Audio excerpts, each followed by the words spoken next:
Hello and welcome. I'm going to talk about flying, but first some preamble. Walter Duranty was an international journalist who was the New York Times correspondent in Moscow for 12 years in the early 20th century. When he visited Wythe Williams, the bureau chief of the New York Times in Paris in 1913, he took with him an article about the pilot Adolphe Péguy, who had just completed the world's first looping the loop. The article about Péguy appeared in the New York Times on the 2nd of September 1913, and I quote, "Several days ago, Péguy left his machine in mid-air and came to Earth in a parachute. While dropping to the ground, he saw his aeroplane fly upside down by itself and land safely right side up. He then conceived the idea of making the machine repeat the performance with himself in it.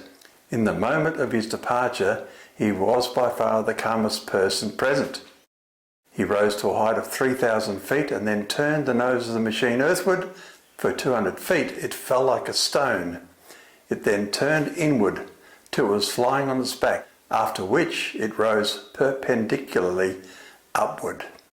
Then it completed the circle by regaining its normal flying position, having accomplished an apparent impossibility." Péguy, born 1889, was a French aviator and flight instructor who became the first fighter ace during World War I.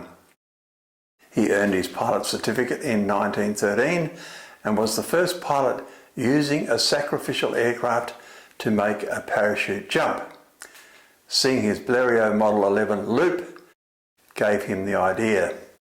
So, on the 21st of September 1913, Péguy achieved a loop. But he was by no means the first to do so, because 12 days earlier, Russian Army pilot Pyotr Nesterov had already flown a loop in a Newport 4 monoplane near Kiev.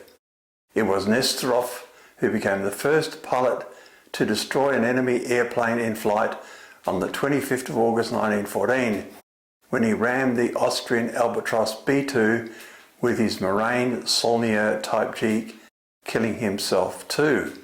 In those days they didn't have seatbelts. This ramming technique, called Taran, became common in later years. On the 31st of August 1915, Péguy was shot down and killed by one of his pre-war German students, Under-Officer Otto Kandelowski, while intercepting a German reconnaissance aircraft. He was 26 years old. The same German crew later dropped a funeral wreath behind the French lines. 2 weeks later, Kandelowski was shot down by the French pilot Roger Ronceral, earning Roger the title Le Vengeur de Péguy. Modern pilots don't consider looping to be particularly difficult. In fact, it is one of the easier aerobatic manoeuvres. Enter in a slight dive to build up speed, then back pressure, wings level, and exit at the bottom as you introduce power. But someone had to be the first to prove it could be done. Thank you for watching.